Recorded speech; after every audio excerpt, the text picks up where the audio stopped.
अस्सलाम वालेकुम and welcome to legal talks. आज हमारा जो टॉपिक है वो होगा कोर्ट मैरिज। एहे रहा नहीं जाता। देखिए, कोर्ट मैरिज के ऊपर हमने पहले भी वीडियोस रिकॉर्ड करवाई हैं। उसके अंदर बहुत सारे लोगों के हमारे पास सवाल आए हैं। हमने तो पूरी अपनी नॉलेज उसके अंदर दे दी थी कि कोर्ट मैरिज का प्रोसीजर क्या होता है और उसका ड्यूरेशन कितना होगा। जो बहुत सारे सवाल हमारे पास आए हैं वो आए हैं हमें इस मौके के ऊपर कि इस्तगासा कैसे होता है, स्टेटमेंट किस तरह से रिकॉर्ड करवाई जाती है। मैं आपको इसका प्रोसीजर अब बता देता हूं दोबारा से कोर्ट मैरिज का, और जो हमारे भाई जो हमारे से सवाल पूछते हैं उनके बारे में भी थोड़ा सा गाइड कर देता हूँ। देखिए, कोर्ट मैरिज के अंदर सबसे पहले हम निकाह ख्वाह को बुलवाते हैं। निकाह ख्वाह को बुलवा कर हम उनका निकाह पढ़वाते हैं। और जो हक महर है जो कि हम उसके अंदर देखिए, मैं आपको फिर एक दफ़ा बता दूं कि हक महर दो किस्म का होता है। एक होता है मुअज्जल, एक होता है गैर मुअज्जल। जो मुअज्जल है वो होता है शरई, क्योंकि शरई तौर के ऊपर 5000 हक महर है। वो आपको निकाह के फौरन बाद जो ब्राइड है उसको देना पड़ता है। एक होता है गैर मुअज्जल। गैर मुअज्जल जो हक महर है उसका मतलब ये होता है कि आप अगर अपनी बीवी को छोड़ रहे हैं, छोड़ने की सूरत के अंदर आप पे वाजिब हो जाएगा कि आप उनको हक महर अदा करें। जब तक तोड़ेंगे नहीं तब तक छोड़ेंगे। वो कोर्ट मैरिज के अंदर कम से कम 50,000 है। आप 50,000 से नीचे नहीं लिख सकते। ज्यादा जितना मर्जी लिख लें, 1 लाख, 2 लाख, 10 लाख, 15 लाख, जितना मर्जी लिख लें, लेकिन गैर मुअज्जल कोर्ट मैरिज के अंदर आप कम से कम 50,000 ही लिख सकते हैं। उससे ज्यादा जितना मर्जी लिख के कम नहीं लिख पा सकते। देखिए, अब निकाह हो गया। हमारे पास सबसे ज़्यादा सवाल आते हैं कि अब इसके बाद हमारे ऊपर कोई FIR तो नहीं हो जाएगी, कोई हमें पुलिस तो नहीं कुछ करेगी, या इसके नोटिस वगैरह तो नहीं जाएंगे। सबसे पहले मैं आपको ये बताता चलूँ कि ये जो निकाह हम करते हैं कोर्ट मैरिज का, इसका डॉक्यूमेंट्स जो होते हैं, कंप्यूटराइज निकाहनामा है और मैनुअल जो निकाहनामा है, वो हम सिर्फ आपको ही देते हैं, यानी कि ब्राइड और ग्रूम को ही मिलता है।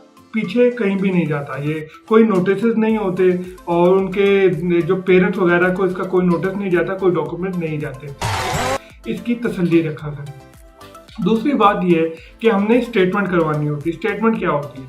स्टेटमेंट होती है कर्सरी स्टेटमेंट, जो प्रोटेक्शन के लिए हम करवाते हैं। अब अगर हमने डिस्ट्रिक्ट कोर्ट के अंदर करना हो, डिस्ट्रिक्ट कोर्ट के अंदर हम मजिस्ट्रेट सेक्शन 30 को या फर्स्ट क्लास को हम एक इस्तगासा लिख कर देते हैं। इस्तगासा होता है प्राइवेट कंप्लेंट। प्राइवेट कंप्लेंट हम लिख कर देते हैं, उसके अंदर एक वकूआ बनाते हैं और उसके अंदर ये हम लिखते हैं कि लड़की ने अपनी मर्जी से शादी की है, उसके ऊपर कोई जोर जबरदस्ती नहीं है, अगवा नहीं किया गया।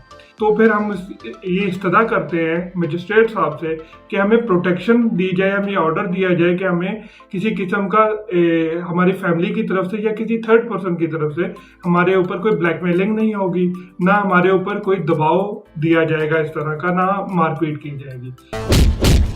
ये हमारा इस्तगासा होता है। उसके ऑर्डर दे दिए जाते हैं और आप फ्री हैं हमारी तरफ से। फिर आप पाकिस्तान में कहीं भी मूव कर सकते हैं खुलेआम। आपके पास आपका निकाहनामा मौजूद होता है, हम आपको अटेस्टेड कॉपीज देते हैं स्टेटमेंट की। ये हमारे ऊपर सवाल ये भी आता है कि क्या जो हम इस्तगासा करते हैं उसके अंदर एक डेट पड़ती है छोटी सी, तो क्या इसके नोटिस भी पीछे जाते हैं? हमारे पेरेंट्स को क्या इसका पता लगेगा?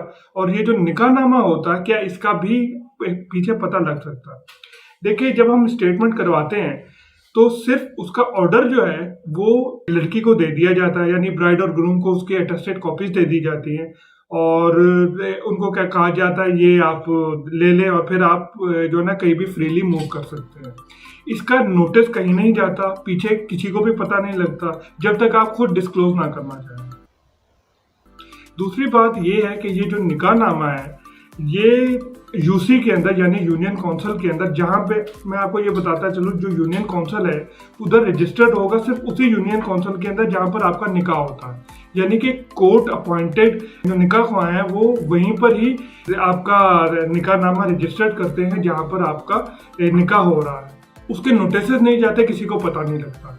जो यूसी के अंदर मैनुअल निकाहनामा है उसकी एक कॉपी दे दी जाती है। आपका बयाने हल्फी जो है वो लड़का और लड़की दोनों का बयाने हल्फी लिया जाता है। उसके ऊपर आपकी तस्वीर लगती है, आपका आईडी कार्ड लगता है, वो उसके ऊपर आपके थंब इम्प्रेशन लगाकर मौलवी साहब रख लेते हैं और आपकी इस्तगासे की कॉपी लेते हैं। अब नया रूल आया है यूसी के अंदर, जो चेयरमैन साहब है यूसी के, उन्होंने ये ऑर्डर पास किया, यानी फेडरल गवर्नमेंट से उनको ये ऑर्डर आया है कि जो भी रन अवे मैरिज है यानी कि कोर्ट मैरिज करते हैं उसके अंदर आपका इस्तगासा लगाना बहुत ज़रूरी है। यानी निकाहनामा जो है वो आपने दे दिया उनको, फिर उनसे कहा जाता है कि आप स्टेटमेंट करवाएं और स्टेटमेंट ये यूसी के अंदर रजिस्टर करवाने के लिए बहुत ज़रूरी है। अगर आपने स्टेटमेंट नहीं करवाई तो आपका निकाह रजिस्टर्ड नहीं होगा। ये नई रूल आया है यूसी के अंदर कि अगर आपने निकाह करना है तो आपको इस्तगासा करवाना पड़ेगा, उसकी ऑर्डर की कॉपी निकाहनामे के साथ लगेगी और वो जाके यूसी के अंदर रजिस्टर्ड होगा। उससे पहले आपका निकाहनामा रजिस्टर नहीं होगा। पहले होता ये था कि अगर आपने स्टेटमेंट नहीं करवानी तो आपका निकाह कर दिया जाता था और निकाहनामा आपको हाथ में देकर आपको फ्री कर दिया जाता था। लेकिन अब आपको यूसी ने एक ऑर्डर पास किया है जिसके तहत आपने अगर मैरिज करनी है तो इस्तगासे की एक कॉपी आपको लगानी पड़ेगी और फिर वो जाके यूसी के अंदर रजिस्टर्ड होगा। तो ये एक नया कानून है। आई होप कि आपने बहुत कुछ लर्न किया होगा। इंशाल्लाह अगले टॉपिक के लिए हमारा चैनल सब्सक्राइब करें। आपसे बाद में मुलाकात होगी इंशाल्लाह। खुदा।